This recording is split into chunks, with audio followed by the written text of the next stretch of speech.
Good evening, ladies and gentlemen. We're ready to begin this evening's board meeting. School board meeting of October 6, 2015 is now called to order. The time is 6 o'clock. At this time, we request all electronic devices be turned off or put into the silent mode. Also, we ask that you please refrain from using flash photography except during the special presentation portions of our meeting.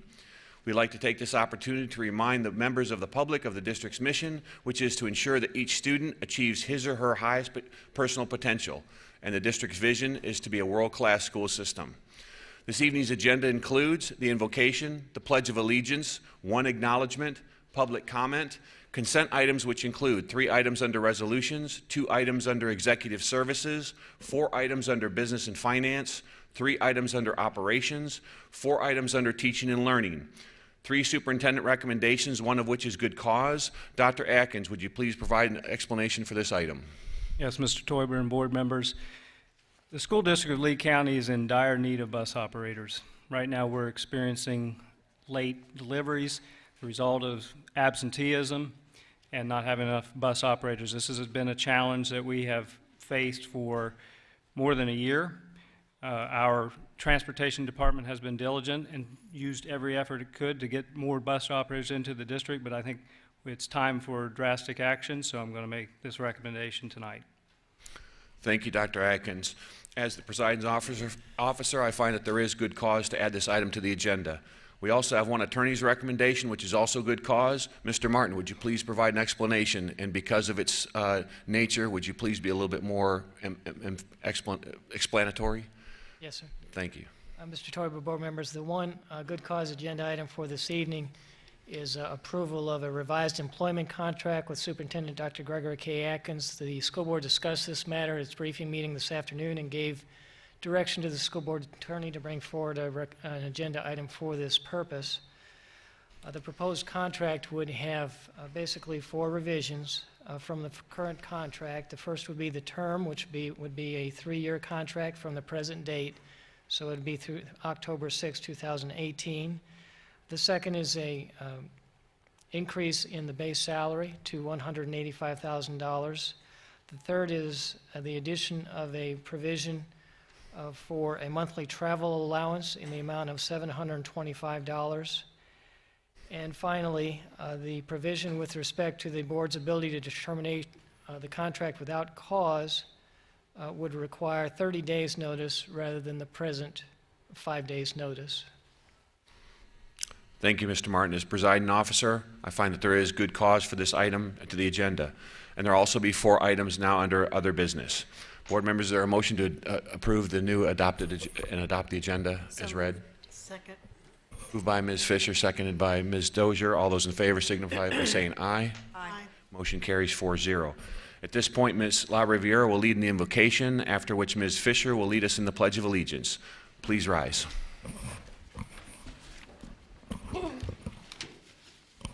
Will you please join me and bow your heads? Dear God,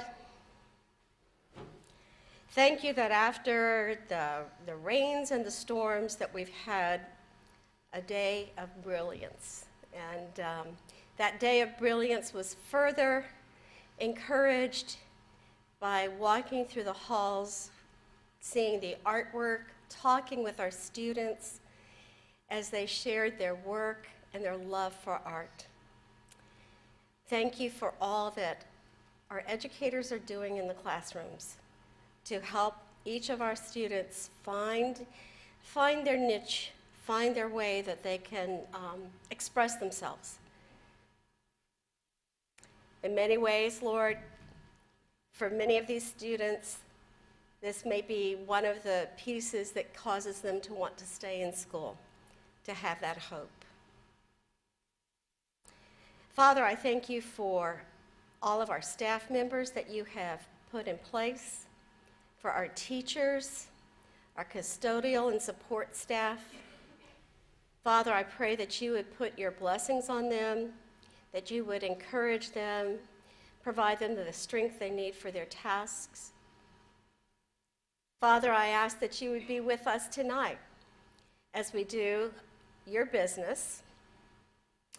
Give us wisdom, knowledge, clarity of mind to seek to do what's best for our students, and the community we serve. Father, I in particular want to lift up the families of those who were affected in the shooting in Oregon. Father, I pray that you would bring people alongside to comfort, strengthen, and support them as they go through this. And Lord, we were reminded that that even affects our children because they hear about it, they know about it, and they wonder what if. Thank you for all that you do, and may tonight be a night that is a good working night and a night that we all collaborate together. Amen. Tonight, the cadet presenting the national colors will be introduced by Sergeant Major Galka. Sergeant Major Galka served 27 years active duty, to include 2 combat tours. His awards include 2 Bronze Stars and the Legion of Merit. Sergeant Major Galka has been a JROTC instructor for 12 years in Lee County, the past 6 years at Island Coast High. Welcome. Thank you. Ladies and gentlemen, the national colors for our Pledge of Allegiance tonight will be presented by Cadet Lieutenant Colonel Derek Russell, a senior at Island Coast High School with a GPA of 4.0 and currently the JROTC Gator Battalion Commander. He was a member of the Raider team for 2 years and being part of the 2013 State Raider team. Cadet Russell is captain of the rifle team and was a member of the varsity cross-country team for 2 years. He was an American Legion Boys State attendee and has been recognized with the Do the Right Thing Award. Upon graduation in the spring, Cadet Russell plans on attending 4-year university to study aviation. Please join me in saying the Pledge of Allegiance. I pledge allegiance To the flag of the United States of America and to the republic for which it stands, to one nation, And under God, indivisible, with liberty and justice for all.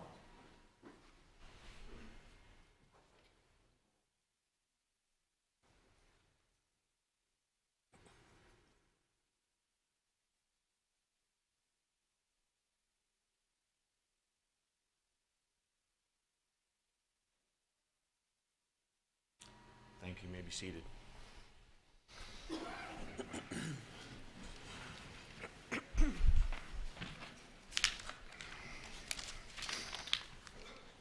At this time, we have our acknowledgement. We have our character education word for October. Ms. Dozier. Thank you. It is my pleasure to do the character education word for October, which is respect. Respect is showing regard for the value of persons or things through courteous consideration and appreciation. Don't hurt anything or anyone on the outside or on the inside. Quote, "Respect starts when you practice it, not when you ask for it." Author unknown. Thank you, Ms. Dozier. At this point now, we'll move to public comment. Before we start calling the cards, is there anybody in the audience that did not fill out a card but would like to address the board? Please raise your hand. Start on the left. Ms. Fahey. Mr. Regal. Your name, please.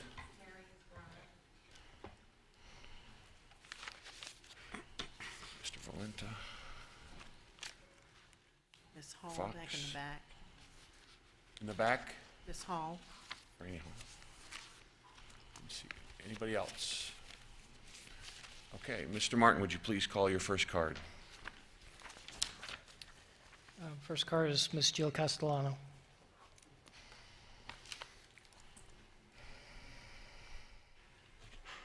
Good evening, board members, Mr. Martin and Dr. Adkins. I just wanted to speak tonight on your good cause a motion to make Dr. Adkins a 3-year superintendent or to continue his contract. The past couple weeks, I've been talking to other teachers. I forgot to introduce myself. I'm Jill Castellano, and I'm a teacher in the East Zone. I've talked to teachers in my school, teachers around the district, and we are all very much in support of the board making that decision. We are so proud to have Dr. Adkins in that position now. We believe in him and we trust him. In addition, something else that I wanted to mention, I've talked to some teachers who don't know Dr. Adkins, but they've said the one thing that they really like is that the board is bringing somebody who's been in the district for such a long time, who's risen up through leadership to take on this position. Our district is so diverse. Like I said, I teach at a high school in the East Zone. There's 4 East Zone high schools, and not all the schools are the same. We always talk about with standardized testing, we can't always put every square peg into a round hole. Not every school is a square peg. We all have different needs. We all have different students to service. And in his 28 years in the district, Dr. Adkins really understands the needs of our districts and the diversity of this district, that a school in the West Zone has a different set of needs in a school in the East Zone. And when we bring an outsider in, they don't always realize that not every school and every child and every family in Lee County is the same, and that not every school needs the same thing. Some schools have different needs than others. And so the teachers that don't know him are excited that we have someone leading our district who understands our diversity and who's been here a long time and who's committed to staying here. So I really hope that that motion goes through tonight. I know so many teachers are very excited to see that happen. So I congratulate the board for making an outstanding decision, hopefully tonight, and moving this forward. Thank you. Next speaker is Ms. Erica Kopp.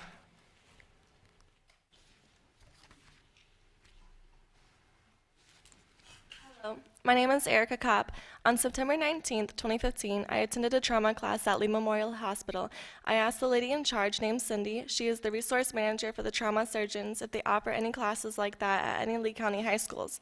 I called Cindy at 239-343-3474 and found out only East Lee County, South Fort Myers, and Fort Myers offer the free 3-hour trauma class. I believe if more high schools offered these trauma classes, that the impaired driving fatalities for high school students would significantly decrease. In the book Drunk Driving by James Haley, page 13 through 14 says, "We agree that drunk driving is a combination of laws including a .08 BAC, sustained public education, and vigorous enforcement, and we agree that there are indications the .08 BAC laws, when added to existing laws and programs, are associated with reductions in alcohol-related fatalities," unquote. Many students die each year between the ages of 15 through 24.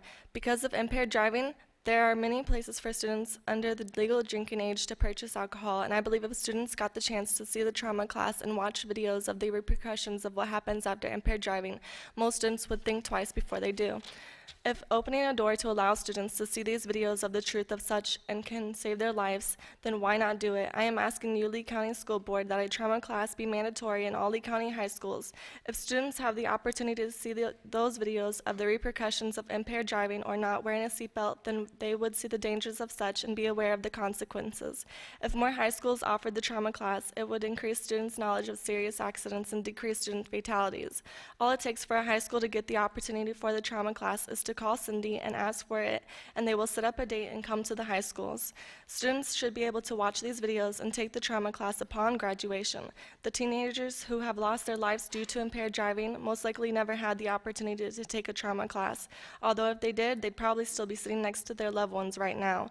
All students have the right to obtain the information and deserve to be fully aware of the dangers of impaired driving, distracted driving, and not wearing your seatbelt.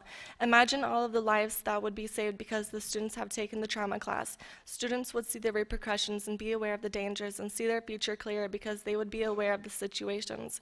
I hope Lee County high schools will offer these free 3-hour trauma class and it be mandatory upon graduation. I hope the students get the chance that I didn't.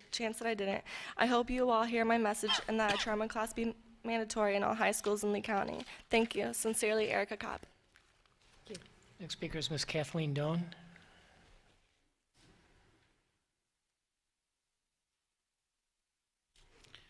Good evening. I am Kathleen Doan, an American citizen, parent, and Lee County taxpayer. Our youngest daughter graduated from South Fort Myers, and now her daughter is entering kindergarten in Cape Coral this August. My husband, Dave, and I have taught classes on the Constitution for the last 6 years. It has come to my attention that the attorney for the school board, Keith Martin, has stated that the parents' role in educating their children extends to sending them to private or public school or to educate them at home, and no further. Our founders gave us a republic when they wrote our Constitution. We have a representative form of government. We vote for our representatives who act in our stead in Washington and the capitals of each state. They write the laws. Our judges interpret the law by the standard of the Constitution. Locally, we, the citizens and taxpayers, hire the police to enforce the laws our representatives have written and to protect the citizens. We also hire firefighters to protect our property and families from fire. Then we hire school boards to oversee the running of our schools according to our prescription. Way back in 1647 in Massachusetts, they passed the old Deluder Satan Act, which held parents and masters responsible for their children's and apprentices' ability to read and write. Furthermore, it required every town having more than 50 families to hire a teacher, and every town of more than 100 families to establish a grammar school. You work for us, the citizens, the parents, and the taxpayers of Lee County. We hired you by voting you into office. We inform you what we want taught to our children and how they should be tested. You then implement what we require. Mr. Miller has ceased to advocate for his employers, the parents and taxpayers of Lee County, but has dismissed them and their wishes to educate their children.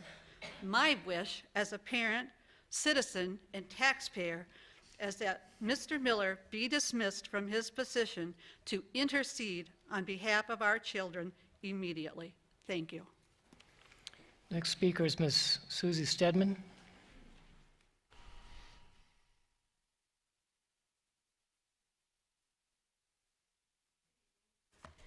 My name is Susie Stedman. I'm a mother of a student athlete at Lehigh Senior High School. I'm here just basically, I'm seeking to know when our football coaches are going to be back and returning to work. I know it's an ongoing investigation, and I'm okay with that, but I have to say the coaches that have been removed from our school are missed. They're very important to my son, the school, and the community. They've worked tirelessly every single day to keep our children out of trouble and to provide them guidance. But ultimately, it is the responsibility of parents to keep their children out of trouble and in line outside of school. We have a problem in our community when our teachers, our coaches, guidance counselors, and principals are being punished for foolish and inappropriate things our youth do outside of school. We as parents must learn to be held, I feel that the coaches have been removed from our school is not only punishing the coaches, but it's punishing my son, other children that's having a positive relationship with these coaches. The changes I've seen in my son in the short period of time that Coach Cheney and Mr. Booth have been there, it's unimaginable. And I can't imagine not giving other children a chance to continue to work with these gentlemen. So I beg you to finish your investigation, get these men back to school so that we can kick Cape Burrell's butt on Friday. We need to do this, but we need our boys back. Thank you. Next speaker is Judge John Carlin.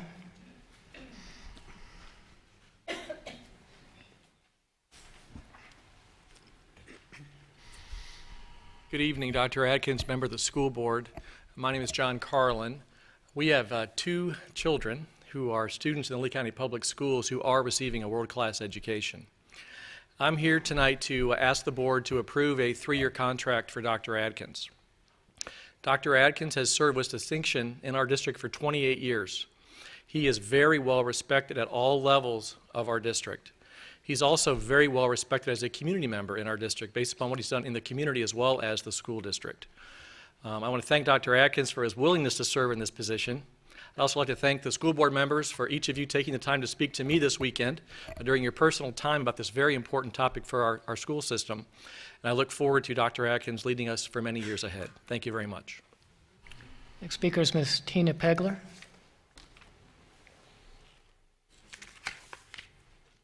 Good evening, Dr. Atkins and members of the board. My name is Tina Pegler. I am the director of an amazing program that's been partnered with this school district for almost 20 years. It's affiliated through the Southwest Florida Council, which is the Boy Scouts of America, separate program. This program I want to just share with you, once again, has allocated funding from the state. I've been doing this for 12 years, and I just want to bring some positiveness to all of you who have been just fighting so hard day to day to get through every day's life's journey, because life is a journey, and Learning for Life gives the resources and tools and the mechanics, the emotional, the mental, the stability, the dedication, the patience, the character traits that correlate with the Florida standards. All Learning for Life does through volunteer board of almost 30 people, and also through all of the educators, and thank you for those of you here, and administrators and staff and families for allowing, and thank you, the school board, for allowing Learning for Life to continue. We have two other programs that I just want to share quickly with you, and if I have permission, I could leave them here or give these to you. There are, for high school students since 1956, what's called Exploring, which is a career curriculum-oriented program. Since 1956 has been around, and this is for high school students who go out and want to become firefighters, police, law. I am so proud to say that we have a wonderful Health Park Medical Center, has 60 high school students once a month that goes to see surgeries and learn all the different facets of that specific career. Now we have, which the state also mandates all of these programs of character ed and curriculum, now we have our middle school. We have Explorer Clubs for middle schools, and that's where we bring the speakers and career clusters to the schools after school programs. And we're very happy to say again to thank you, and it was amazing how we're continuing to get this funding because we're able to pay for over 100 kids this year in Exploring Clubs. And we have 16 posts. We'll end the year with about 20, servicing probably close to 500 students. The Learning for Life Character Ed program this year is proudly going to serve at least, I'd say, almost 20,000 students this year, and in about 38 to 39 elementary, middle, and high, including the charter schools. So again, with everything of life's journey that's been happening to us, and I do hope that you get in here, Dr. Atkins. We've only met briefly, but it just takes one time to know Mrs. P over here. And I really sincerely hope that we can all work together and that you can all work together as a board, and we can work together as a community, because that's what we need, and with the families, and to get the parent involvement, and with all of us on a positive journey so we can get back to what's the most important. It's about the kids. Thank you so much. Next speaker is Mr. Shaheem Jacques-Louis.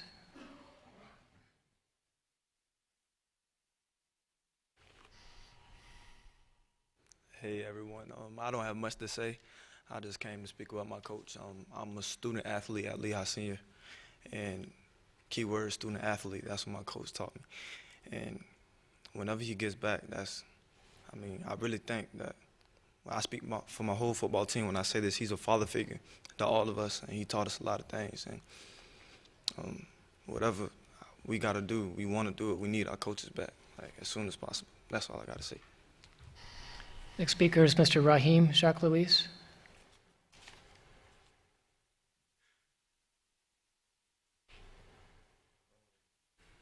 Good evening. I am thankful that I can borrow some of your time so I can share a few lines about Coach Chaney and Coach Booth. They're both honorable men that keeps discipline for this team, and not only for the team, but myself. Booth and Chaney are both valuable resources to the team. Their college and training experience are being contributed to this team as a whole.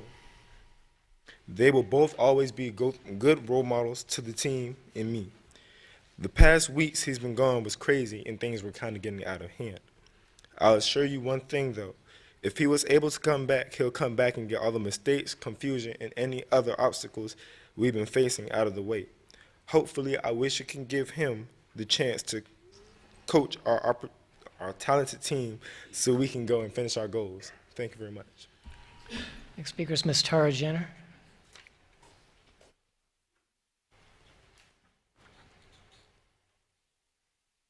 Evening. Law schools don't actually teach the Constitution. Instead, they focus on Supreme Court decisions and precedents. Because of this emphasis, many lawyers come away indoctrinated into believing Supreme Court rulings are the supreme law of the land. They are not. Neither the Supreme Court nor the President can make laws. This is the sole purview of the legislative branch. The supreme law of the land is the Constitution. The use of the term constitutional rights is one of my pet peeves because it's given rise to a huge misunderstanding that the Constitution gives us our rights. It couldn't be further from the truth. If it were the case, they could also be taken away from us. The rights of the people are inherent, and they are extensive. The purpose of the Constitution was to create a limited federal government with powers that are specific and with one specific responsibility. The limited powers granted authorize regulation of commerce for foreign nations and among the states, to make treaties, and to provide for the defense of the nation. Note that education from a federal level is not listed among the powers. The sole purpose in the creation of the federal government and the granting of these limited powers was to safeguard the liberties of the individual. When an attorney selectively cites court cases to justify infringement upon the liberties of the people and push a big government agenda, a federal one, the students lose. I saw in the minutes that this is the anti-bullying month. Maybe we need to start a little closer to home. We created the government for our benefit. We're the ones with the rights in the government, and the government officials are the ones with limitations and shackles, not us. Parental rights to determine the scope and content of the education of our children is just that, a right. It's the responsibility of the government to do whatever it can to support those rights and uphold them. It is not a case of the government doing that which is most convenient and expedient for them, especially when it's at the expense of those rights. As such, parental rights regarding the education of children are to be supported and upheld by the government and not infringed. To do otherwise is considered tyranny, and when tyranny exists, we not only have the right to speak out against it, but we have a duty and an obligation to speak up. Mr. Martin, when you supply the board with biased guidance which supports a big government agenda and flies in the face of the rights of the people and the best interest of the students, you're failing to do your job. Excuse me? Yes. Please stick to topics and not to personal attacks, and do not identify individuals and their individual conduct. You can address the board and subject matters to the board, but personal attacks will not be condoned. Please continue. So I'm not allowed to mention what his legal descriptions are and what he's done? You can address Okay. the subject matter and not the I will person. do that then. To give legal advice, is that generic enough? There you go. That, let me see if I can rephrase this. Let me rephrase this altogether. Let me go on to two other things. One, modifications to the agenda are regularly being made on the day of the meeting, and there's never a date or time stamp on the changes. Additionally, the minutes from the September 8th meeting or board member meeting, the attorney recommendations regarding Nancy Graham's resignation and the cessation of the investigation were not listed in the minutes as having been made to the public 10 minutes after the meeting started. I think this hugely goes towards the credibility of this board. Thank you, Ms. Jenner. Your time's Thank up, you. ma'am. Mr. Torber, those are all the cards. Okay, we'll now go to the people without cards. We'll start with Ms. Fahey.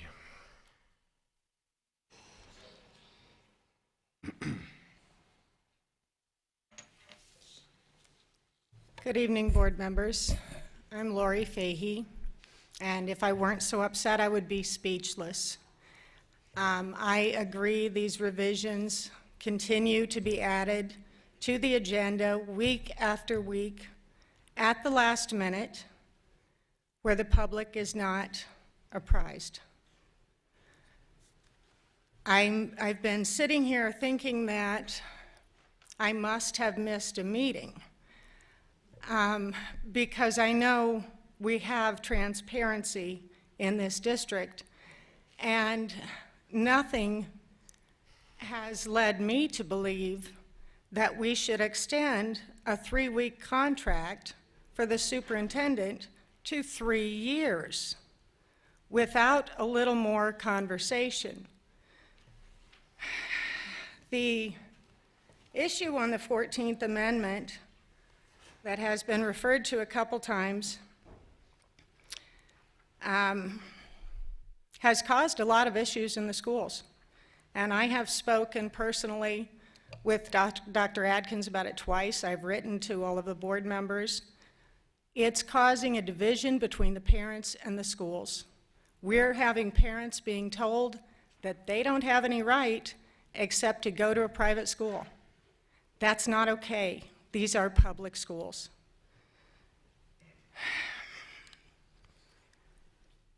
The testing schedule is the other issue that is a problem. This board turned in basically a blank district assessment calendar. The tests are continuing to be given at the schools without the parents' knowledge. I've sat on meetings where they've said, oh, let's don't call them a test. Let's call them a checkpoint or a concept test or, call it a party. But the kids still know it's a test. And the elementary schools, the children are being graded 30% of their grade based on those tests that aren't supposed to be given. We need, in order to comply with transparency, we need to have each school list each test, assessment, quiz, whatever it is, on a calendar on their website so the parents know what's going on. And I think you'll all agree with me on that. This should not be such cloak and dagger. We want our children educated. We have huge concerns with inclusion. The board has to address that soon. We're having problems in the classrooms. And the board meetings on Canal Street, if they are not being videotaped, they need to be on the website. And if they're not being videotaped, then they should not be held there. Thank you, Ms. Fahey. Thank you for your time.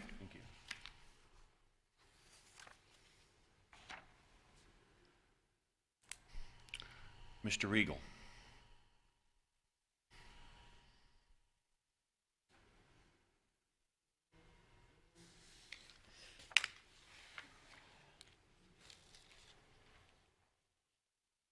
Good evening. I've made many numerous public records requests. Most have been denied. There's many forms of denial. One public record request I sent to all of you, I heard no response back. I wanted the information from the Coach of the Year balloting. And they told me it was 3 years old or more, and I stated it was not. And as you know, it goes back to a retaliation issue. So I'm hoping that will be rectified soon and you will take care of this. I don't know how we say things without saying names, so I guess I could say lawyer, superintendent, chairwoman, chairman. I'm not sure, but here we go. Mr. Regal, if you'd like a little bit of instruction, I can give that to you. Well, just for your edification, you can speak about actions of the board, you can speak about actions of the superintendent and the attorney. Personal attacks, when it's a personal direction at an individual, that will not be tolerated. We have a letter here between the former superintendent and your attorney about the current superintendent. So that's perfect. Thank you for discussing this. Upon reflection of a letter dated January 5th, 2012, it was produced at the request of Dr. Adkins following our January 3rd, 2012 meeting with Dr. Hicks and her counsel. It talks about the letter being changed. Then there's another letter about a form being changed. There's more documentation about things being changed and Mr. Dodig stating that Mr. Adkins was the one who gave the statement and the approval. And I have all these documents right here. So number one, that gives me huge concern why we're rushing to give. I mean, I have tons of documents. I would love to go into recess if you want me to show these to you. But I think it might be better to do that than out to the news. There's a lot of documentation here that I don't think should be stated. And if you're going to rush into a 3-year contract, I'm just telling you that this information is give you caution. So how would you like me to best address this, Mr. Teuber? Provide those copies to Susan and she'll distribute to the rest of the board.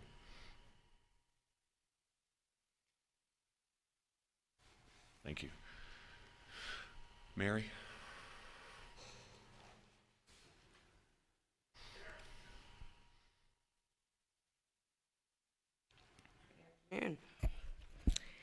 Dr. Atkins, I'd like to thank you for responding to my email the other day. You were the only one that did. Again, okay, just like everyone else here, I'm a little floored on how censored I'm going to be here, so I need to be very cautious with my words. However, I did hear I was called out in the community as a target. It's nice to have you back. Because of the situation that happened over at Mariner Middle concerning my grandson, okay, and him being told to be removed from the school, and then, of course, that being said at the meeting was never said. However, it was on speakerphone, and I was part and partial to the conversation. Concerning the 14th Amendment and parental rights, I am a constitutional court watcher. And with respect to Judge Carlin, okay, I know the Constitution. I had to learn the Constitution. And based on that, I know the 14th Amendment. So what I'm going to do is I'm going to provide the case laws to Miss Susan Johnson. And those case laws are in extreme detail. They are the entire case law, okay, which have been obviously misunderstood and misinterpreted. As for the situation that happened concerning my grandson and the violation of his parental rights, okay, I have here a cease and desist, which I am also giving to Miss Johnson to sign, that again, I am hand serving a notice to cease and desist any harassment on my grandchildren. It is very clear. We have absolutely no substantial knowledge as to any proof concerning Common Core and high-stake testing. But yet somehow we just keep doing it, and it is creating so much harm to our kids, to our teachers, to everyone, that nobody knows what to do. When the logical thing is, do what's right. The right thing to do is teach the children to learn. Let the kids love learning like they used to. Let them be hands-on and not let them worry about a test. I don't need to have sick kids because they're being tested. And also, I would like to know when a test is coming. I don't want to hear it when I pick them up. Thank you, Ms. Corrado. Your time's up, ma'am. Thank you. Thank you, Mary. Mr. Fox. Oh, and I'm sorry, Mr. Valenta was next. I'm sorry.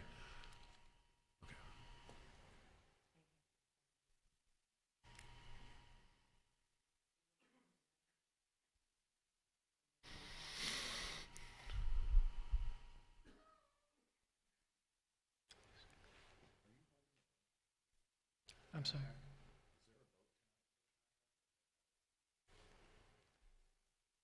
Ms. Corrado, if you could have a seat, please.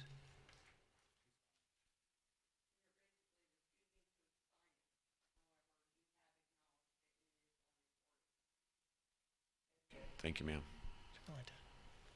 Is there a vote on this tonight? Tonight? Okay.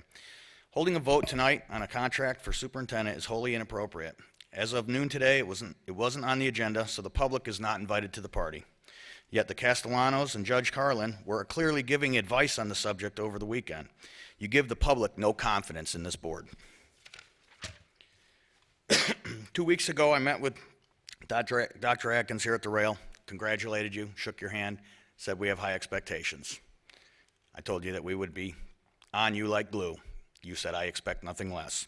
2 weeks later, here we are talking about parents who clearly gave this board and their schools notice that their kids were not to be taught Islam, revisionist history, unsubstantiated facts, and she meant it.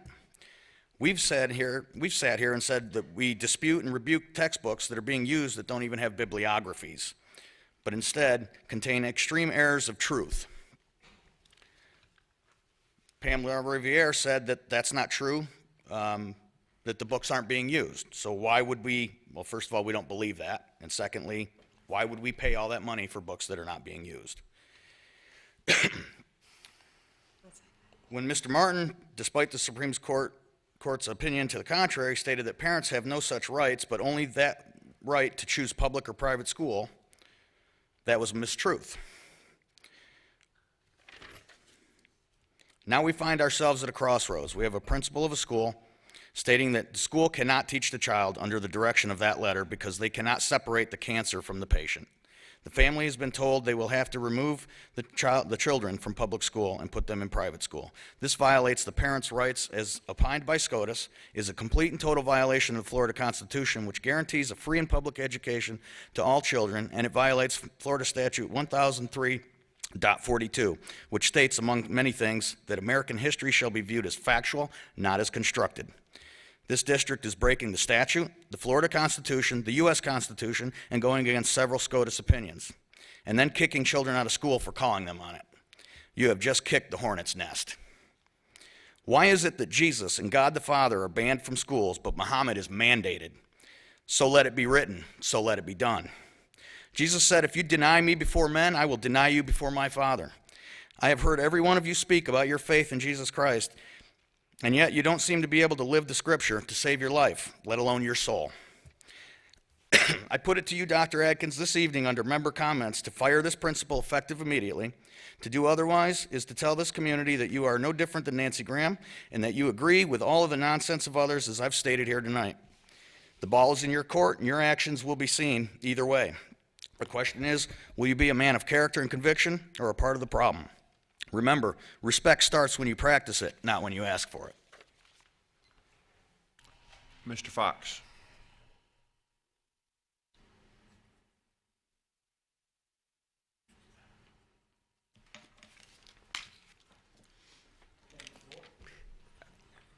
Am I on?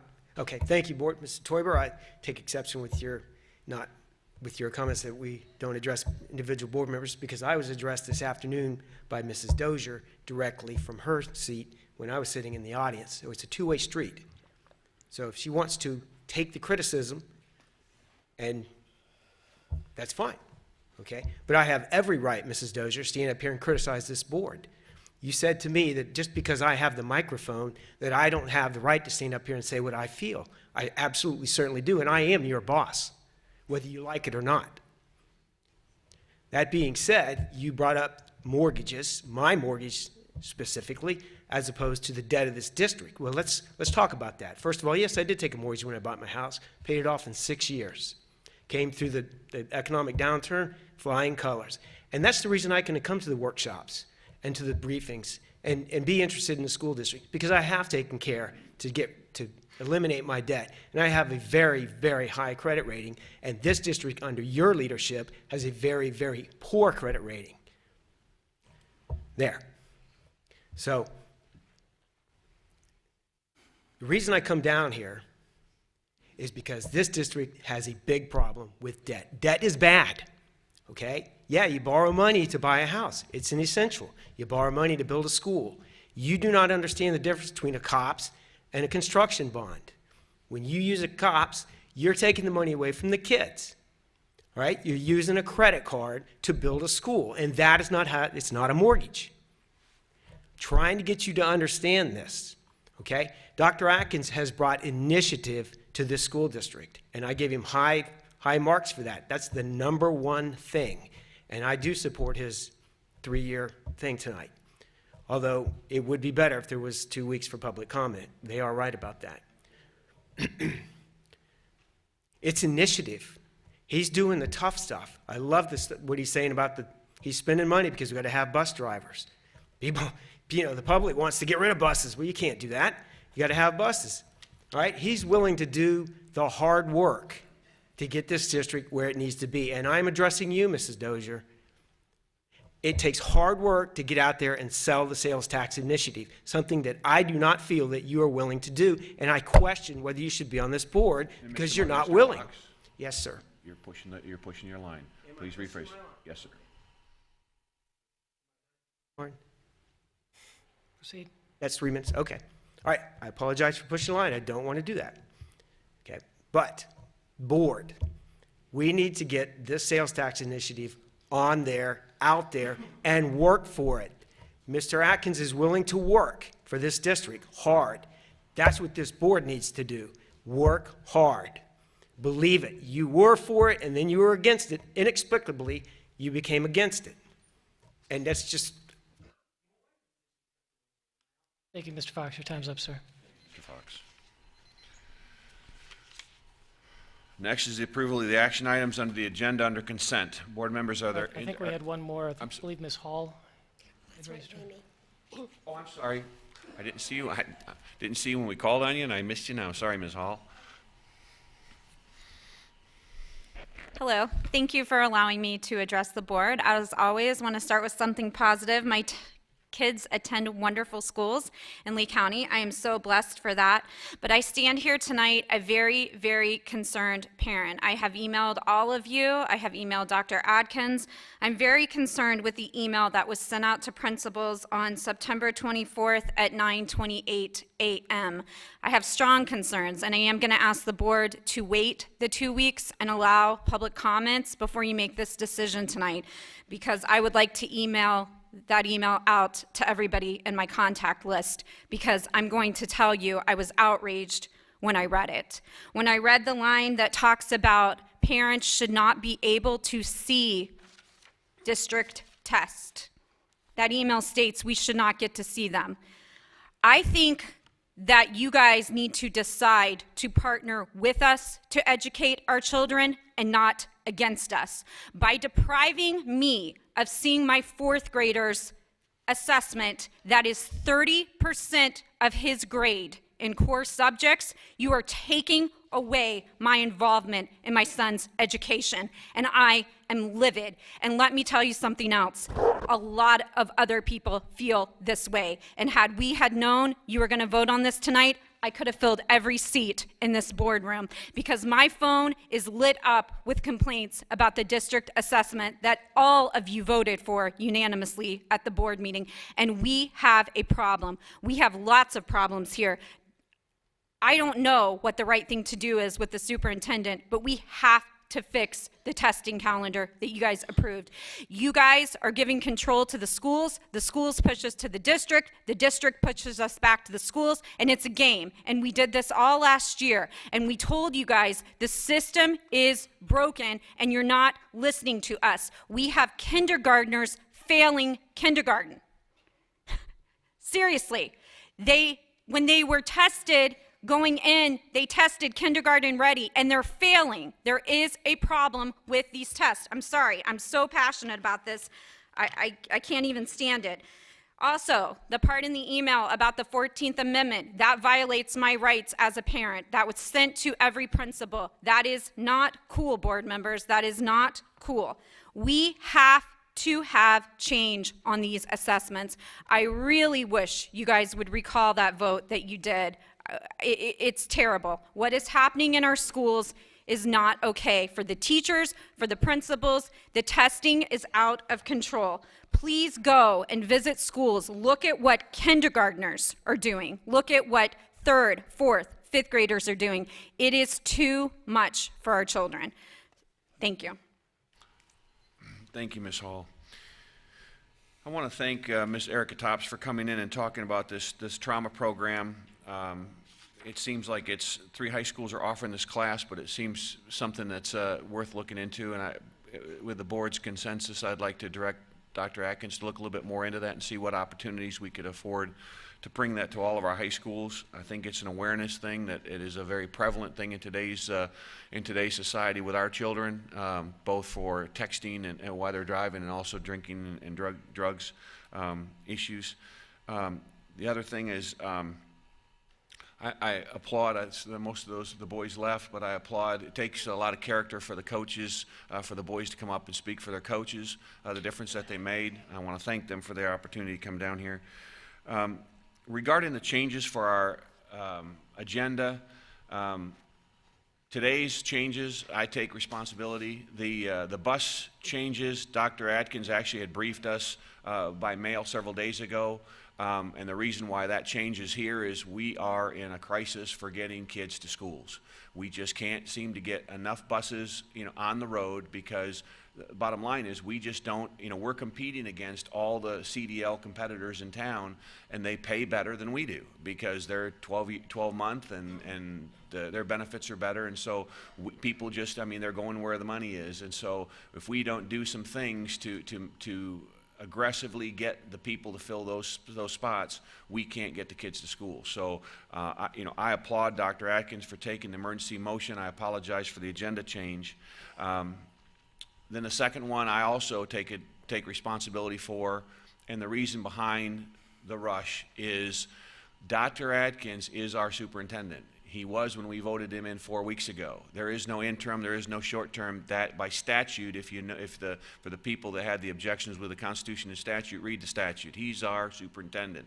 The problem that we had is the media and the people that don't want what's best for our district and our best for our kids want to make it a media circus of when's the next guy and what we're doing for hunting and the whole stability of our district on whether he's just warm in the seat or he's doing the job is causing a problem with us moving forward. Now, this board doesn't know, we don't have a crystal ball whether or not he's the guy, but we voted him in 5-0 that said he's the guy. And now this board supports that he's the guy when he's doing this job. We just put a time frame in there so we tell the public we're going to move this district forward.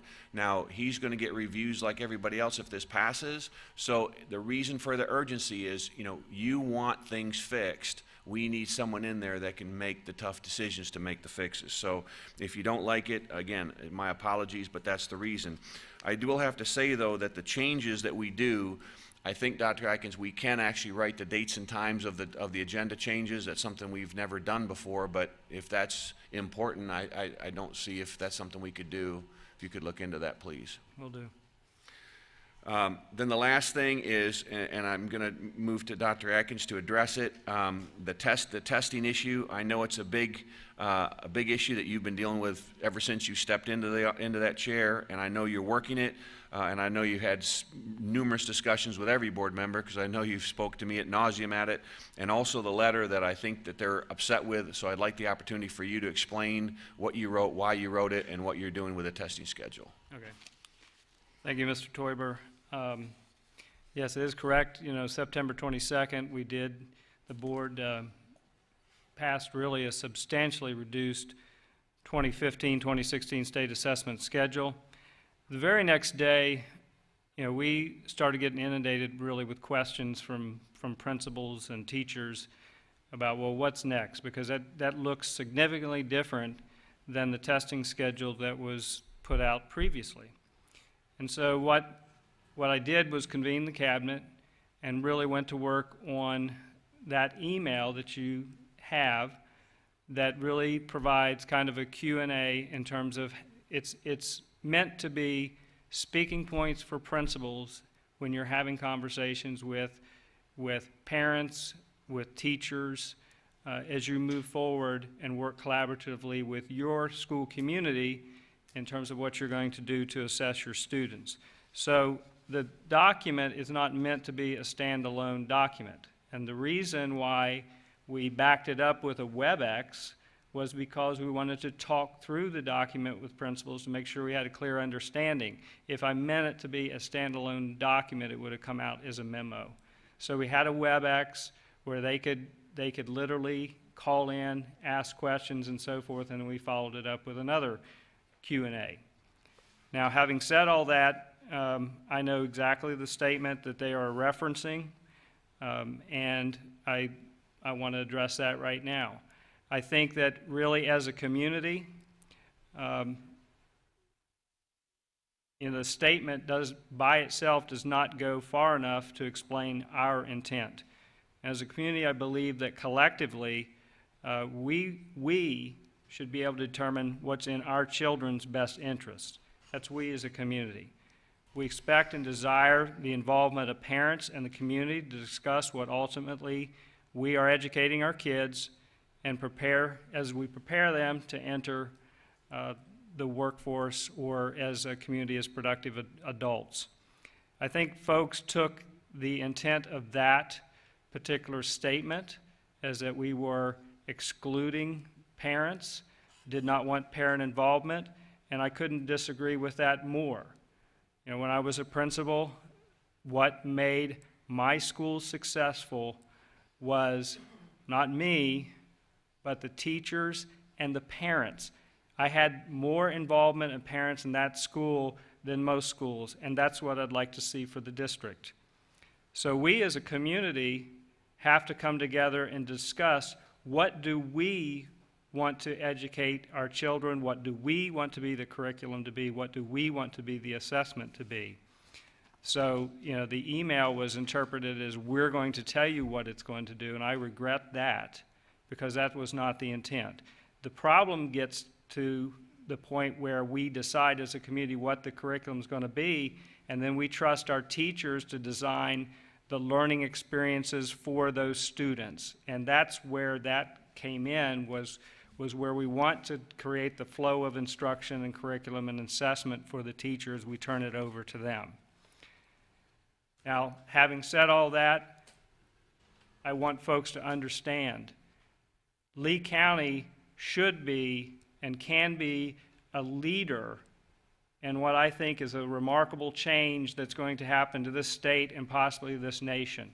You all know that as a parent how frustrated I have been. I've been real clear with my dissatisfaction with our state's current accountability system and the top-down mandates as it relates to curriculum, instruction, and assessment. I've been real clear about that in every meetings, in my discussion with board members, principals, parents, the community, okay? Ultimately, we have to work together instead of fighting amongst ourselves to make these changes stick across this entire district. This is not going to be easy. I expect you all to hold me accountable. I meant what I said. I want you to make it tough on me. That makes me better. But I have to tell you that we have to pull together as a group to make our voice heard. I've spoken to, way back when I used to lobby for, I was president of the Administrators Association, I used to lobby on behalf of just school issues. And I met with a senator. I've told some of you all this story, but the thing he told me has always stuck with me. And that is that, you know, I don't listen to you educators because you never speak together in one voice, so I just choose not to listen. Well, that has to change. We have to get together and speak in one voice. And so that's what I intend to do. So, you know, I welcome the debate. You have every right to bring this up. And I believe that working together, we can work to where we put together a testing, assessment system that makes sense for our community. I've heard from teachers and parents how frustrated they are. I've heard from board members who have been very clear to me about their direction. It has to change. I'm here to make that happen with your help. Thank you, Dr. Atkins. Next is approval of the action items in the agenda under consent. Board members, do you have any agenda pulls today? Ms. Fisher. I have no pulls this evening. Thank you. Ms. Dozier. I have none, thank you. Ms. LaRiviere. Thank you. Is there a motion to approve the agenda consent items as read? So moved. Second. Moved by Ms. Dozier, second by Ms. Fisher. All in favor? Aye. Motion carries 4-0. We have no unfinished business. So included in the approval of the consent agenda items are resolutions proclaiming October 2015 as National Bully Prevention Month, October 19th to the 23rd as National School Bus Safety Week, and October 12th to the 16th as National School Lunch Week. Dr. Atkins, do you have any administrators you'd like to introduce today? Yes, I do. Christina Rendon, from Orangewood Elementary Intervention Support Specialist to Tropic Isles Elementary as Assistant Principal. Congratulations.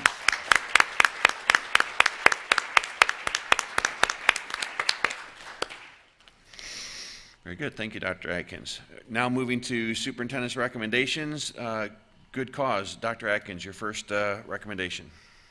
Well, just before I read the recommendation, if I could just point out some of the meat of this particular recommendation. As I said earlier, we are really in a critical need for bus operators in this district. on-time arrival for students to our schools is critically important, as you know.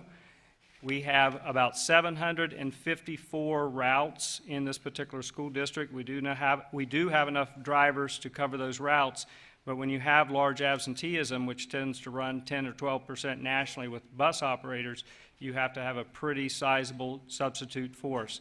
We have been in a hiring mode for more than a year, but we have to do more. And I'm taking this opportunity to tell you all, because I would like your help in this as well. We need bus operators. In order to get bus operators, we are taking away for a 90-day period of time the hiring costs associated with becoming a bus operator, including the physical exam, fingerprinting, TB test, CDL permit, and CDL license. So we're picking up the tab. Also, and this is important, we are waiving the requirement for a high school diploma and GED. The reason for that is that these folks have to take a pretty rigorous 4-test exam from the Department of Transportation, and therefore, you know, these are the people that are capable of riding or driving a bus. What's important to note is that we have many folks that are retirees that can't get their diploma, that are unable to drive for us because they don't have that high school diploma to produce. So we're waiving that requirement. We're also offering an incentive of $100 for any employee. If you get us the name of a bus operator that we train and put to the work for 30 days, you'll get $100 as an incentive. And that's a best practices, an idea we got from Lee Memorial, that an incentive program that works really well for them for attracting employees. And finally, we want to pay them their training pay much earlier. They come in, they're training, they're not getting paid when they're training. We give them, really, it's minimum wage. They were getting it 45 days later. We're moving that up to 5 days. It amounts to about $322. So those are the recommendations. We're going to be doing other things as well. This is just a start, but it's something I think we need to act on quickly because we need to get our kids to school. Thank you, Dr. Atkins. Would you read the formal recommendation? Yes, I recommend board approval of the short-term incentives to address critical bus operator need and for the expenditure to transportation services to recruit for a period of 90 days at cost not to exceed $31,000. Thank you. Board members, is there a motion to approve? So moved. Second. Moved by Ms. Fisher, seconded by Ms. LaRiviere. Any comments? I'll call for the vote. All those in favor signify by saying aye. Aye. Motion carries 4-0. Your second recommendation, Dr. Atkins. I recommend board approval of the contract with the Lee County Sheriff's Office to support the School Resource Officer Program for a period from August 17, 2015 to August 16, 2016, at a total cost not to exceed $2,142,400. Approval authorizes the superintendent to execute all related documents. Board members, is there a motion to approve? So moved. Moved by Ms. Fisher, seconded by Ms. Dozier. Any comments? I'd like to say, first off, I'd like to thank the Lee County Sheriff's Office and Sheriff Scott. Last year, we increased our sheriff's patrols in our elementary schools. Sheriff Scott couldn't get into his budget, but he promised us this year that if we did, he would pay for half. This year that he did put it in his budget, and he's paying for half, so I appreciate him following through. For those of you that see all the SROs in our schools and you're saying, why are we have cops in schools? We didn't have them when we were young. It's a different era, and if you haven't seen the relationships and what our SROs do for our kids and the impact that they have in our schools, you need to go out and see them. The impact that they have on our kids is amazing, and it's not just the trouble kids, you know, and not just the kids on the fence. Even our stellar kids. I mean, they touch the lives of all these kids in a very positive way. So I'll be supporting this. All those in favor signify by saying aye. Aye. Motion carries 4-0. The next recommendation, and forgive me, this will take a moment. This is our effort to, at the request of some of our community members, to put a little bit more detail in our items. So I recommend board approval of the listed firms for FDP 365 continuing contract for general contractors less than $200,000 for the amount not to exceed $3 million per year for the period of October 6, 2015, October 5, 2018. Christel Construction, DC Contracting Group, Inc., Gates Buzz Institutional Construction, LLC, Gulf Point Construction Company, Inc., One Source Construction Company and Builders, Inc., Owens Ames Kimball Company, Roger Burks, Inc., Snyder Construction, Inc., Suffolk Construction Company, Inc., Target Builders, Inc., Westco Builders of Florida, Inc., Wright Construction Group, Inc., and Vantage Construction Services, LLC. Approval authorizes the superintendent to execute all necessary documents. Board members, is there a motion to approve? So moved. Second. Moved by Ms. Dozier, second by Ms. LaRiviere. Any comments? Call for the vote. All those in favor signify by saying aye. Aye. Motion carries 4-0. We now move on to board attorney's recommendations. Mr. Martin. Yes, Mr. Toiber, board members, I have one recommendation this evening, which is for approval of the employment contract with Superintendent Dr. Gregory K. Atkins. At today's briefing meeting, the school board directed me to bring forward a good cause agenda item to adopt a revised employment contract for the Superintendent Dr. Atkins. The proposed contract contains the following revisions from the present contract. 1, the term of the contract is 3 years from the present date. 2, the base salary is $185,000. 3, a provision to pay a $725 monthly travel allowance has been added. And 4, the provision allowing termination without cause by the school board would require 30 days' notice rather than the previous 5 days. So this evening, I recommend board approval of the employment contract with Superintendent Dr. Gregory K. Atkins at an annual cost of $258,000. Board members, you heard the recommendation. Do I have a motion to approve? So moved. Second. Moved by Ms. Fisher, seconded by Ms. Dozier. Any comments? Ms. Dozier. Well, I will address it because there's been some talk about lack of transparency. This afternoon in the board meeting, we had a extensive conversation where every board member laid out different issues and different things that they felt as far as moving the district forward. And we have been lobbied by a lot of people over the last, I would say over the last 2 weeks, 3 weeks, since Dr. Atkins has been appointed as a placeholder. And I'm going to call it that because an interim is inappropriate, I think. I am going to support this evening, and I'm going to tell you why. Uncertainty is the worst thing in the world that anybody can experience. Our principals, our teachers out there, they are experiencing uncertainty. They do not know what is going to happen tomorrow. They do not know what's going to happen in 2 weeks from now.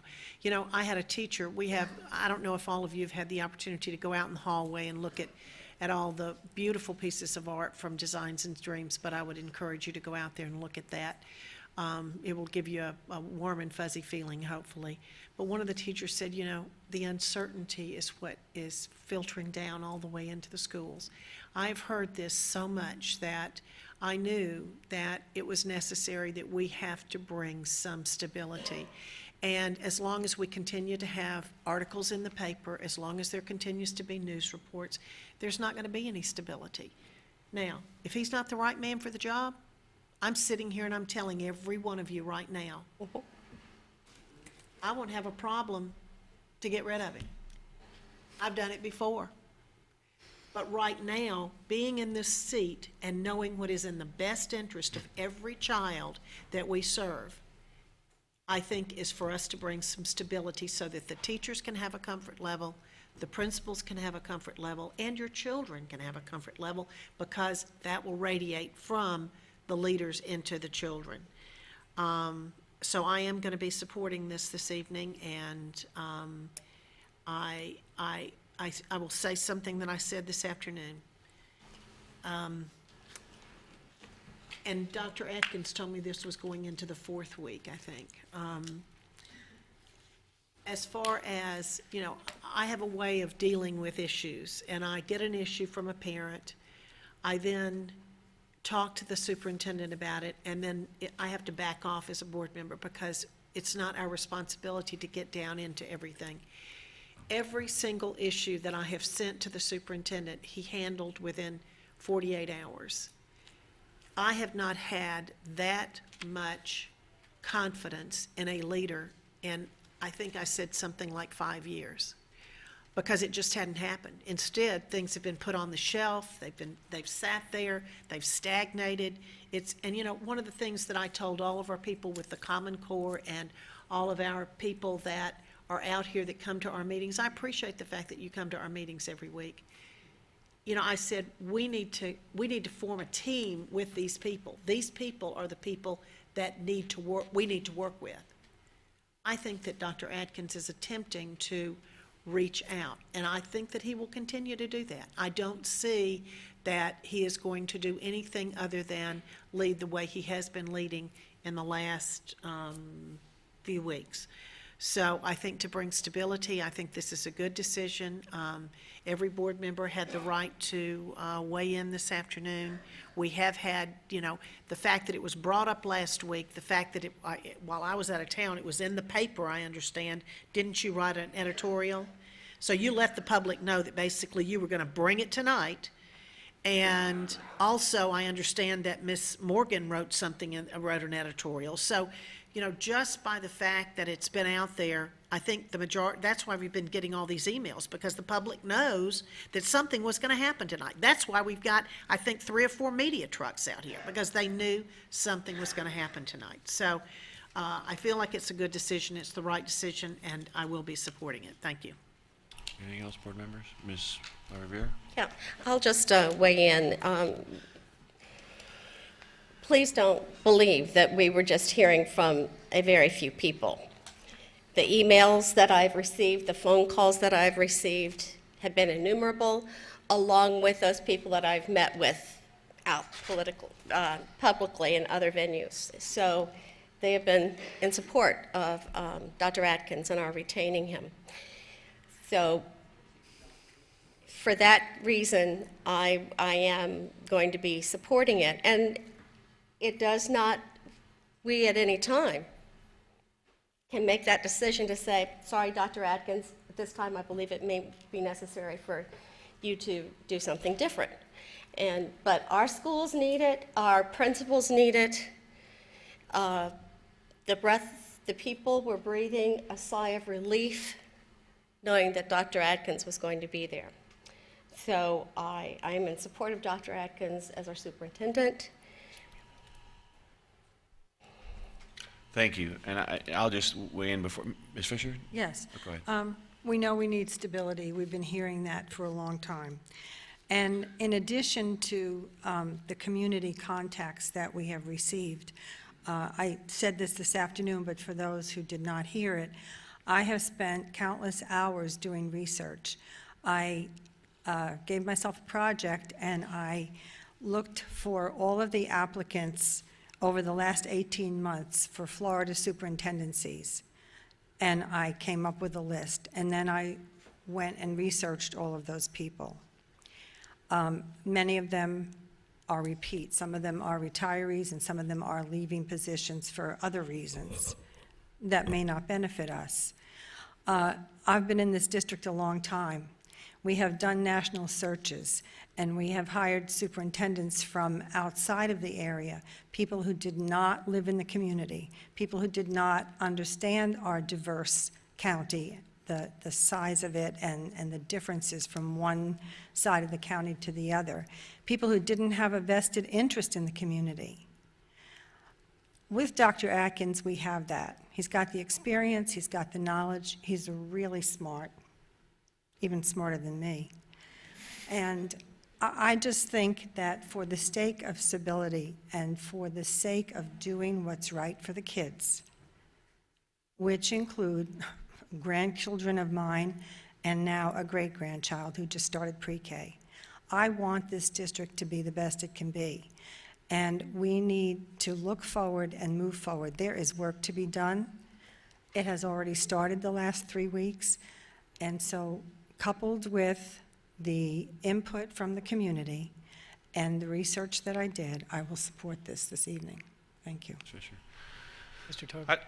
Yes, Mr. Martin. Sorry, I have a comment from Ms. Morgan, if I may. Yes. She asked that in the event that the board did receive a motion to revise Dr. Atkins' contract to extend the term, that I provide the following statement for her on her behalf. In 2011, a poor quality national search yielded a weak candidate pool. Superintendent Burke was liked and respected by a board majority.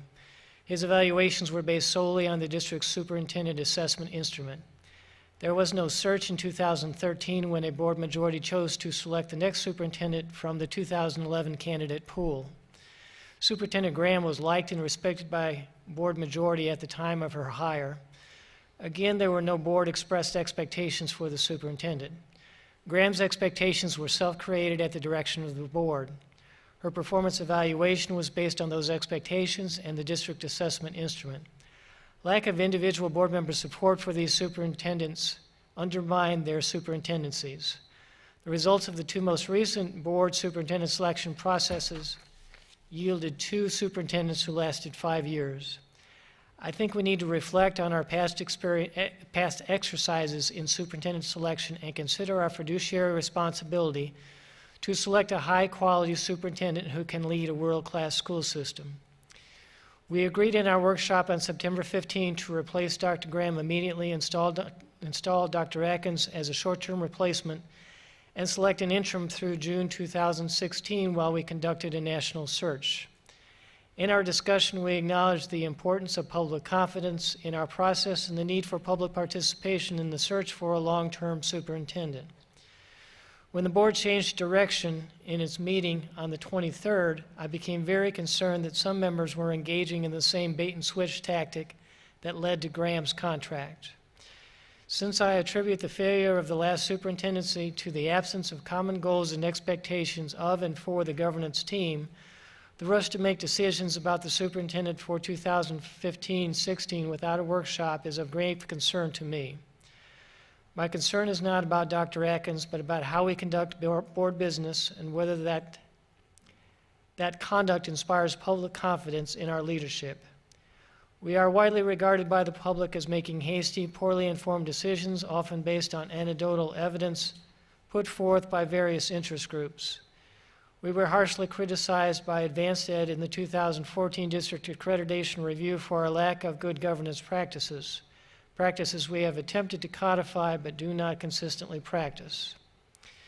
We have a reputation for having to reverse decisions to admit error and judgment when board members make motions for same-day action at board meetings. Since 2010, I think the board's most significant failing has been the inability to create and support commonly held expectations for board superintendent governance team performance. Consequently, there is a leadership void that has been exploited by a few at the expense of district leadership's reputation. If board members are considering extending Dr. Atkins' contract through June 2017 and postponing discussion about a national search, I think there are potential long-term governance consequences that we ought to discuss in a workshop before acting. If we hire an interim through June 2016 with the expectation that we continue on our current learning gains path, then we will have the opportunity in workshop meetings with teaching and learning staff to discuss whether DSP goals should be changed and the impact of doing so. Then for the 2016-17 school year, we can set meaningful goals that are understood by all and contractually enforced. If on Tuesday we extend Dr. Atkins' contract through June 2017, we will not have had the conversation about expectations, and we will continue to lack basic governance team understanding of what the superintendent is expected to accomplish over the next 18 months. In effect, another superintendent responding to individual board members' often conflicting agendas. I am loath to hire a superintendent for 18 months without a search that offers the board the opportunity to vet local candidates against national candidates. Given the difficulties of the past 2 superintendents, the bar in Lee County for superintendent performance is low. How, if not looking at the kind of leadership that has propelled districts of our size and demographics to produce more meaningful gains and generate considerable NFP grants, can we be confident we know where the bar can and should be set? And the same criteria are being used to describe Burke and Graham are used for Atkins. We like and respect him. Like is not a leadership descriptor. Respect can be a leadership descriptor when it has a context. What is it that we respect Dr. Atkins for that provides insight into the kind of district leadership we require to work toward our visions and goals?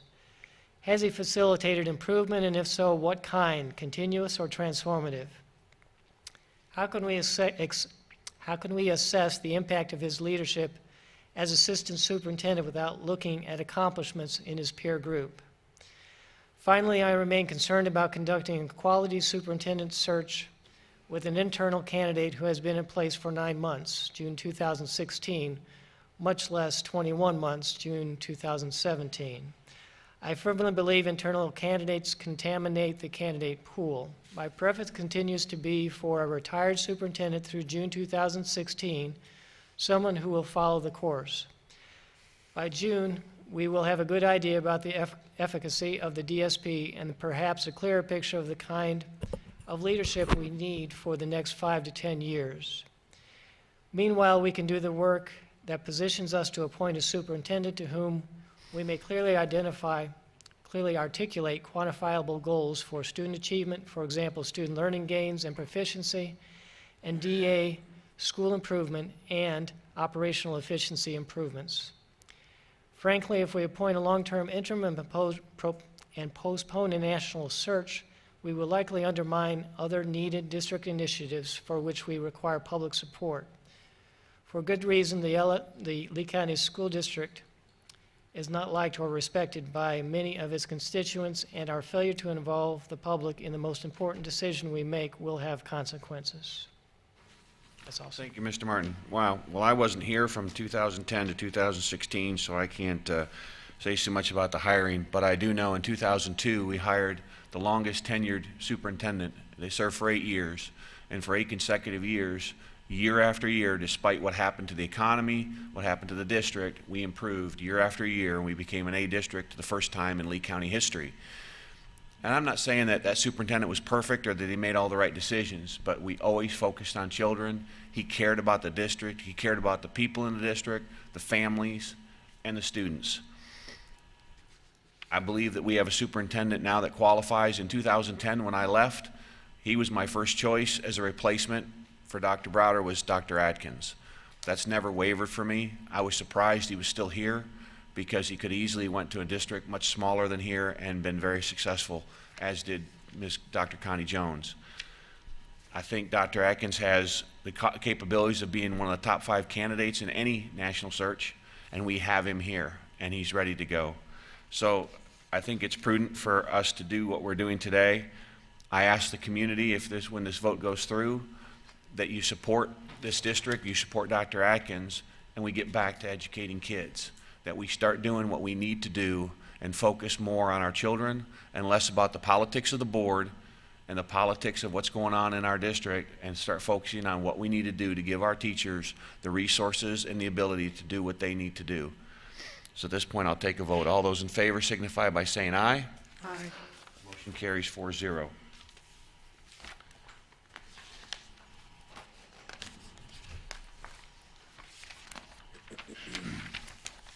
Moving on to board member comments, Ms. Fisher. Thank you. I have a few things this evening. First of all, I truly enjoyed the Designs and Dreams. We have a regular art gallery in this building, and thanks to the talented students and teachers who create that. We truly do have a very deep talent pool in this district. We have, from leaders through the students, we have amazing potential. This Saturday, October 10th, will be the Drug Free Coalition Prevention Run. The Prevention Run supports Drug House Odyssey and all of the other prevention activities by the Drug Free Coalition regarding drug and alcohol abuse in Lee County. Florida Gulf Coast is the site of this year's event. It'll be a competitive 5K with awards in many categories. The race begins at 8:30 and the registration begins at 7:45. This is an opportunity for families to run, walk, and roller skate, and it's a wonderful opportunity to support good health, good mental health in this community and help families. Just go to www.drugfreeswfl.org, click on the Busey Prevention Run, and you can register. There's still a few T-shirts that haven't been claimed. October, as we said before, is Anti-Bullying Month. I had an opportunity on Monday morning to go to Gulf Middle School and do the kickoff to Stomp Out Bullying. Some of the other activities that schools are participating in this month, besides wearing blue to stomp out bullying on Monday, is wear orange for Unity Day on October 21st. The implementation of the Bully Safe and Second Step programs on a daily basis in many of our schools, bucket fillers, and gaming against cyberbullying, which we know that a lot of our bullying nowadays is done on the internet. There also will be a simulcast for Stand Strong, which is a message which improves peer relationships and empowers students to love and respect themselves and others.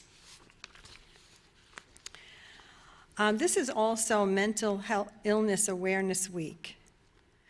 And we want to advocate for the unique needs of our children. And we were talking before about how many needs there are that have to be addressed by our student services and school counselors people.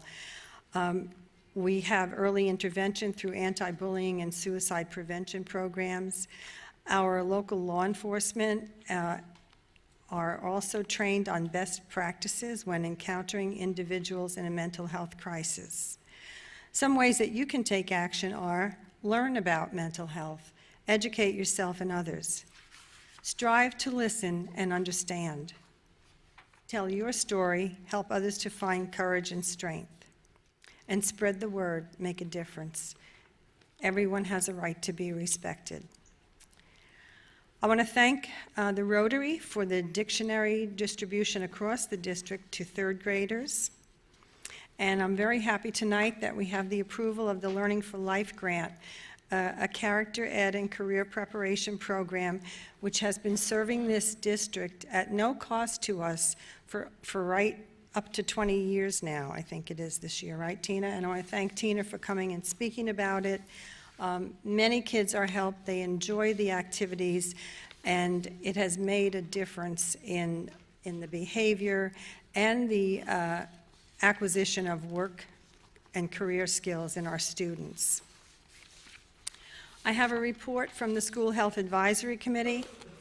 Suncoast Credit Union, thank you for donating $23,385 to the school district's health services to purchase 3 spot vision screeners. As a result of this, over 40,000 students in the school district will receive accurate vision screenings every school year, as well as referrals to vision providers for further evaluation. If glasses are needed, they will be provided free of charge to thousands of students who qualify. I'm happy to report that as of this year, Lee County has reached a gold level in Florida Healthy Schools because of our health services, our wellness program, and many of the efforts across the district. We've had talks at this table before about comprehensive health education policy, and the School Health Advisory continues to advocate for that. Recently, University of North Florida has done a survey regarding sexuality education, and we've had conversations at this table about that too. At this time, I would like to request on behalf of the School Health Advisory Committee that we allow them time to present to the board briefly the results of that survey, and also to request that Dr. Adkins allow them to present to the principals. They are willing to come down and present their data. It's a very interesting result. And on Wednesday, October 14th, we will be making a presentation to the legislative delegation at Florida Southwestern University. One of the things we'll be talking about, of course, is funding, and the other one would be assessment. You know, prior to Dr. Browder, because I'm older than you, Mr. Toiber, so I'm going to talk a little bit about this. We had done national searches, and we had several superintendents in a row. I think there was a period of time when we had 7 superintendents in 9 years. That was the result in this community of national searches. So I'm going back just a little further with a history lesson, but I want to say that, you know, because of that history and because of those experiences, we don't need a superintendent who's going to be short-term problematic. We need somebody who's in it for the long haul, and I think we have that person. Our expectations for the superintendent now are expressed in our strategic plan. And I know that Dr. Adkins has contributed to improvement in this district over the years in many different positions, such as our career ladder, our human resources development. So, and tonight with a plan to increase the number of bus drivers so we can get our kids to school safely and on time and back home again. I want to thank you, Dr. Atkins, for being willing to lead this district, and I look forward to working with you and all of the team members, which is all of our stakeholders. Thank you very much. Ms. Dozier. Thank you. I will certainly support having that group come, Ms. Fisher, and report to us with those statistics and stuff. So I want to get that out there first. Thank you. As far as the trauma class, I also agree, Dr. Atkins, that that is something that I think would benefit all of our students. As I drive down the roads and I see students texting, I just want to say, please don't do that, you know, but maybe, you know. Can I just interject on that? That's available to every school. Yeah. It's just We that just- only Doc- 3 have chosen. Dr. Atkins just got to make it happen. Yeah, Right, thank you. right. Great program. Dr. Atkins, if you would, during your comments, please kind of share with us where you are on the investigation of the coaches that they were talking about. The testing schedule, the test in schools, you know, and somebody said, we have got to change what we're doing. You know, and I did vote to support it, and I also know that you said that you were going to continue to monitor that because you knew the problems existed with that. And I have confidence that that is what you're going to do. I did get a copy of a piece of, or a test that a student took, and I tried to blow it up, and as I blew it up, it just became dark lines. But I know from some of the things that I've seen that children are being tested on, you know, when you give a child, a first, second, third grader, a test, and there's 3 or 4 right answers, but there's only one that's really, really right, are we trying to trick the kids, or are we trying to teach them something? So I think we really have to look at the content of what is being put out before the kids, because I think in the end, we want all the students to achieve and reach their highest academic potential. So if we could kind of look into all of that. Some parent touched on inclusion tonight, and Dr. Atkins, you and I have had conversations about inclusion. I had conversations before saying that this is just the tip of the iceberg. We haven't heard it yet, you know, and I'm afraid that are we putting some children in danger out there with this inclusion that we've done? And just with some emails that I've received, there's evidence that a few children have been bullied and have been abused as a result of this inclusion. They were not kept safe, and evidently the teachers were not even aware that it was going on. You know, kids can be real crafty, and you know, and it's just sometimes, unfortunately, it's human nature. Instead of learning to embrace differences in individuals, some kids just don't get that lesson, and that's a lesson that we've got to teach all of the students. So that inclusion piece is something that I really want us to have a conversation about at this table, because we never had that conversation. All of a sudden it was just put in place and we never had any input on it, and that was something that was very concerning to me. As far as the sales tax, I'm going to talk about it for a minute. And there are several things that you have to have when you have a sales tax. You've got to have stability. You've got to have consistency. You've got to have confidence in the leadership. You've got to have confidence in the board. One of the things that I said that we have not done is we have not peeled back the onion.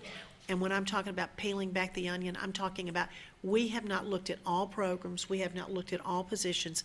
We have got to show that we are fiscally responsible of the taxpayers' dollars that we already have. And I hear this repeatedly when I go out and talk about a sales tax referendum. And it's not until we can show that and demonstrate that to the public that there are going to be any people that come to the podium that are supporting a sales tax referendum. I said that when we get to that point, I will be there. I will be supporting it, but not until we get there. We've got to demonstrate that we reduce cost where there are expenditures that can be reduced, just like make business decisions, establish confidence in the district leadership, and we have to demonstrate fiscal responsibility, and that until we do that, there's no community that would support a tax referendum. So as soon as we get all of these things in place, I'll be the first one carrying the flag. But that stability, the consistency, and the confidence is not there, and I look forward to it starting tonight, Dr. Atkins.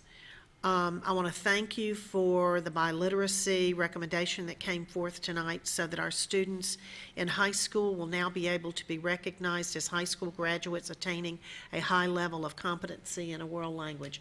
You know, one of the things that they say that all of our students really need is to have another language, because in the future, that's going to probably be the prerequisite for a lot of jobs that students apply for.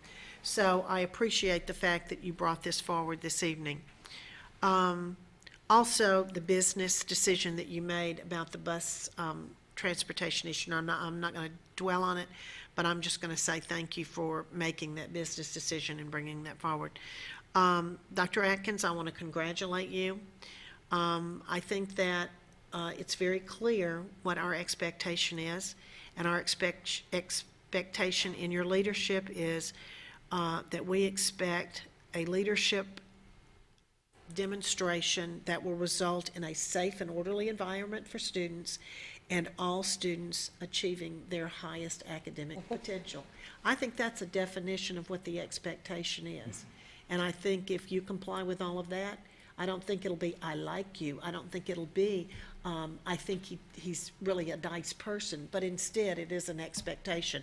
I look forward to us coming up with some goals, some good hearty goals. I know that you wouldn't be satisfied with anything else but some stretch goals, and I'm looking forward to working with you. I'm looking forward to having your agendas. Like today I said something about this agenda that you brought forward tonight, the professionalism in it, the fact that you've already stepped up and stepped up real high so far, in my opinion. I just want to tell you I look forward to working with you, and you've already demonstrated a true leader as far as I'm concerned. Thank you. Ms. LaRiviere. Let's see, with regard to inclusion, I think one of our biggest components that we're missing is this.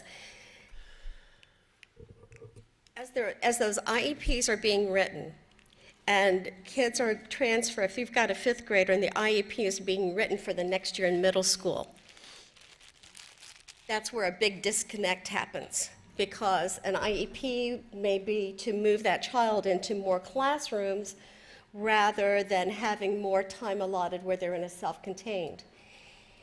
The difficult part is with that IEP being written at that time. So that's where I find the biggest disconnect for our students. I'm all for least restrictive environment. Most of our students thrive, but where we have problems is with transitioning from fifth grade into sixth grade. And with many of our sixth graders that are having that have had hard times with this, when you're looking at students who are either autistic or they have communicative disorders, they have a hard time finding their voice to be able to speak up and to say what's going on. And there's also that whole social skill that needs to be taught as well. So that's where I think that we probably may need to do some work on and adjust how that happens as we transition. And when we're planning those IEPs for middle school, we're anticipating a certain middle school setting as they're working toward that goal, but sometimes the middle school setting winds up not being what they were thinking it was going to be. So those IEPs can always be revisited and definitely need to be considered, and more time spent reading them and understanding them before those students come in to middle school. It was wonderful going through Designs and Dreams. I enjoyed talking with the students. And then I hear this music, boom, boom, boom, boom, boom, boom. And I opened the door, which fortunately I could open the door because I have this, handy dandy pass. And there are staff members in our district doing a circuit training. And we've got the creativity going on with our students, but then we've also got the creativity of our Health and Wellness Department and Human Resource Department in making sure our staff members are having as many opportunities to help make themselves as healthy as possible. And this is the reason why. We wind up saving money by providing these services for our staff members, and we this year have spent less money towards health needs for our staff than we did last year. And a lot of that is a kudos to our health and wellness group for what they have done to be proactive in making sure our staff members get their health screening done, and then they do those follow-up visits. And I'm glad to see that. It's wonderful to see going on. And as I go to those task force meetings, one of the things that we talk about is it's not just a healthy body, but also a healthy mind. And to tag on to when Mary was discussing the mental health issues yesterday, it was brought back to mind to me as I attended the Closer to Hope Symposium and fundraiser for Hope Clubhouse.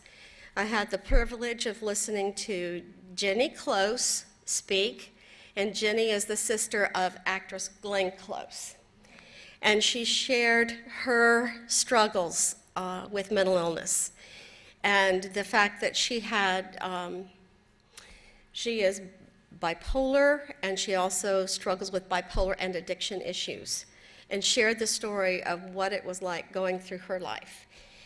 And then our pastor has a child who was diagnosed with schizophrenia at age 13. And the conversations went in to discuss what's happening.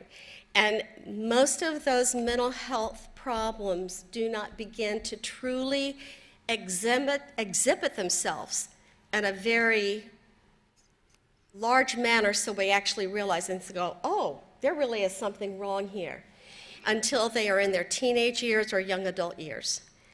And as the panel was having their conversation and their discussion about different things, they were sharing things from childhood that were there, but nobody noticed. And there's so much that we need to be aware of. There's so much that we need to educate people about mental illness. And if we are proactively involved, people can be very healthy and lead very productive lives. It's a matter of, for us as a district, as I look through, and I've been part of those child study meetings, where we have children that are exhibiting some of those mental health issues. So many people in our society look at that as a stigma, and it's not. It's just like having diabetes. And if you see someone going into insulin shock or whatever, you would be beginning to think that they have a mental illness issue, and it's not. It's chemical. It's a gene mutation for most people. So it's a matter of everyone being proactive, educating ourselves to know that, 1 in every 4 have a mental illness. That ranges very wide spectrum, but 1 in every 4 has that. And so we need to recognize that. Many times it's caused by physical. But our goal is to do the best for our staff members, for our teachers, students, and support personnel to help make them as well as they can be. I had the pleasure of joining other members of Florida School Board Association last week in Washington. And I will be making copies of everything that I have to give you that will include different components of my notes. But one of the components that was discussed as we met with staff in the senator offices and representative offices was this. We looked at one part for reauthorization of ESA, which would be, think of No Child Left Behind, and replacing that. We have not had a reauthorization, and we need to have something in place. And I really, there are 2 formats. There's the one presented by Congress and the one presented by the Senate. The Senate is one that I can go along with more readily than with the one from the House of Representatives. And the House of Representatives had a very valid point because they were wanting to address some of the questions regarding assessment and Common Core. However, in the language did not help us in the state of Florida because when it addressed issues regarding takeaway penalty, it did not address for us issues that are in our legislative statutes with regards to penalty to teachers and to schools and so on. So we really they had a lot of questions about what we thought about FSA. We were very verbal. We said, DOE says it was valid. We don't say it was a valid and reliable measure. And so there were a lot of questions and concerns regarding that. So as I came out, I realized we need to be far more proactive and cohesive, working together to get the laws changed. That's what we have to have happen more than anything. And so it was a very productive meeting. We had time where we spent and we talked with the members of DOE. I was pleasantly surprised with the conversations. So we'll be sharing all of those notes with you, and other components will be coming forward. But it was a very beneficial time. All of us came back realizing just how beneficial, and we were diverse. We had Gadsden County represented, Volusia, Miami-Dade, Polk, and Lee. And it was wonderful because we could address all of our concerns. But when you got right down to it, it all came to give us the freedom to do what we need to do. Please don't give us so many, again, for the federal government. Don't tell us how to spend the money you provide. Let us make our own decisions for what we want to do with it. And that's all. Dr. Atkins, congratulations on your appointment. I applaud you for taking the issues that you've seen with the bus driving issues and with what we've been briefed today about turnaround schools and actually getting the power out to our principals where it needs to be and putting the right people in the right spots.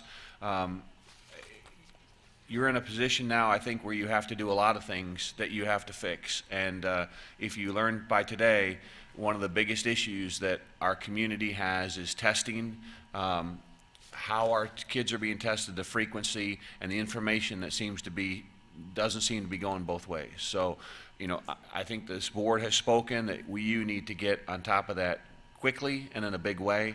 I think that this community is looking for us to spend more time in the community, whether it be through forums or whatever you decide, you tell us, but we need action, and it's been too long, and so I'm looking forward to seeing that. Other than that, everybody, I appreciate your indulgence with the way I handled the meeting. We need to move in a different direction. We need to set the tone that this is a school board that is about business, it's about kids, and it's about working together to move things forward. I'll work with everybody that wants to work positively for the school district to make change. We'll listen, but we're all going to move forward in a positive direction, and we're not going to take personal attacks, and we're not going to disparage each other. So we need a little help to do that and how we work. Mr. Fox, I apologize if you felt disrespected. That was not the intent of this board or Ms. Dozier. We're working this through, and so we will accept my apology for the board. And I don't think, I think Ms. Dozier was responding equally. So it's just something we have to work in process. That's all I have to say, is that I hope this community now will give this board and the superintendent a fresh set of eyes and see how we move forward. With that said, move to attorney comments. Mr. Martin. None this evening, sir. Thank you. Thank you. So then, Dr. Atkins. Thank you, Mr. Toiber and board. First of all, I just want to say, Mr. Valente referenced scripture and faith, and that's how I start my day, is with scripture and prayer. And I appreciate all the folks in the community who have been praying all this time. This is a very difficult job. We've got a very difficult task in front of us, and faith is what helps get me through. Family, I mentioned that also as well last time. I want to say to this board, I certainly appreciate your leadership, your courage. I appreciate your commitment to doing what I think is right for the school district, your faith in me and in our team. Because as I said earlier today, this is a team effort. I could not do any of this stuff without our team. Our team is a fantastic team of very, very talented individuals, and I think we can really move forward and do some great things for this school district. So I'm looking forward to the challenge, because it's obvious tonight there are some huge, huge challenges for us to overcome, particularly in the area of testing and assessment, and we'll keep hearing that until we get out in front of it and do something to make the community feel more comfortable. And I'll address that a little bit more in just a second. I do want to say that we have had, you asked me to address investigations, really a couple I want to address. We've had a number of inquiries regarding the investigation related to the Dunbar community situation. Since I have called for this investigation, which is now active, it would not be appropriate for me to comment on the specifics of the investigation. I am concerned about some misinformation that's circulating around. Much of it's simply not accurate.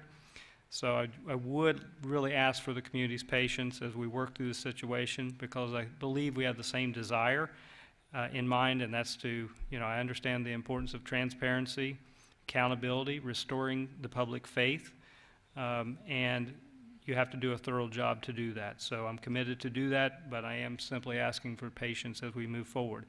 I do really appreciate the students and the parents coming out from Lehigh Senior High School.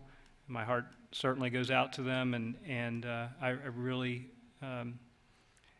it took a lot of courage for them to do that, but I respect that they came and did that and spoke up for their coach. This is one of the most difficult things for us when we have to investigate these matters, particularly when we have other agencies involved, which is the case, and we have to be patient with that as well. But we are committed to move that forward as quickly as we possibly can, so we can move that behind us. I did meet with the CEO from Hertz, Thomas Sabatino, I should say. Wonderful meeting about forging a partnership there, so I'm looking forward to that. He also wanted to know what are our priorities. So I had an opportunity to really articulate what our priorities are. I think one of our largest priorities in the school district, I put it as number one. This is a people business. This is about teachers in the classroom. It's about our kids. It's about our leaders. It's about our community. But hiring people that are talented is the most important thing that we can do, because if you get a great teacher, they take care of the rest. So here's the thing. This summer, HR has been extremely busy. We have actually hired, since the beginning of the summer, 1,082 employees. 682 of those were instructional, but 1,082 employees. That that is how busy HR is in the summer. I usually stay late about every night. As I've mentioned before, you come around this building as I'm leaving, and there's usually cars still parked in human resources because they're trying to get teachers to the classroom. But that is our number one priority because there is a teacher shortage in this country, specifically in the state of Florida. When you're producing 146 graduates out of Florida Gulf Coast University and Florida Southwestern combined, and you need 682 teachers in the school district of Lee County, there's a huge disconnect. And so that is a problem. We have to work on that as a community and get more. We're talking about putting teaching academies out in our zones. We have one right now in the west zone. We need one in the east zone and the south zone to start to bring that pipeline into place. In addition to that, I think we need to offer scholarships and just ways to get kids to college to become teachers in this community who have a vested interest in this community and want to stay here and teach for us. Bus operators, I mentioned, I won't belabor that. Skilled trades. Construction is starting to ramp up. We have to compete. And skilled trades, because we have to build schools, we have to maintain schools, and they're at a premium right now. IT and IS, as we implement digital classrooms, we have to have the people to support the systems. We don't compete from a compensation perspective, so we have to hire the talent and train it up. So that's a priority for us. The last thing I mentioned earlier today, and I really appreciate the board's support with the administrative salary schedule, because we are getting to what's important, which is putting exceptional leadership in our most challenging schools. So you supported us on that one. I greatly appreciate that, and I also appreciate what you did for us with the bus operators. I think that's going to make a huge difference. You know, we mentioned the capital issue. That's certainly first, in the front of us, because we're growing 2,000 kids a year, 2,000 students a year. So school capacity, transportation of those students to those schools is critically important, so we can get them there, get them in front of great, talented teachers so that they can achieve their highest potential, which is really what our mission is. You've been real clear, and the community has been real clear about the importance of curriculum, instruction, and assessment, and doing something as a community, coming together on that issue so that we can all agree and be comfortable with what we are doing for our students in our schools. So that's important. And then finally, I would be remiss if I didn't mention student safety and security. You know, our heart goes out to a number of situations in this nation, and also what we've seen locally. You know, just since being in operations, I'm just really surprised at the number of major incidents that occur in this community, and keeping our kids safe and secure is extremely important. So those are some of the things that are right in front of us. Just a couple last things I need to mention.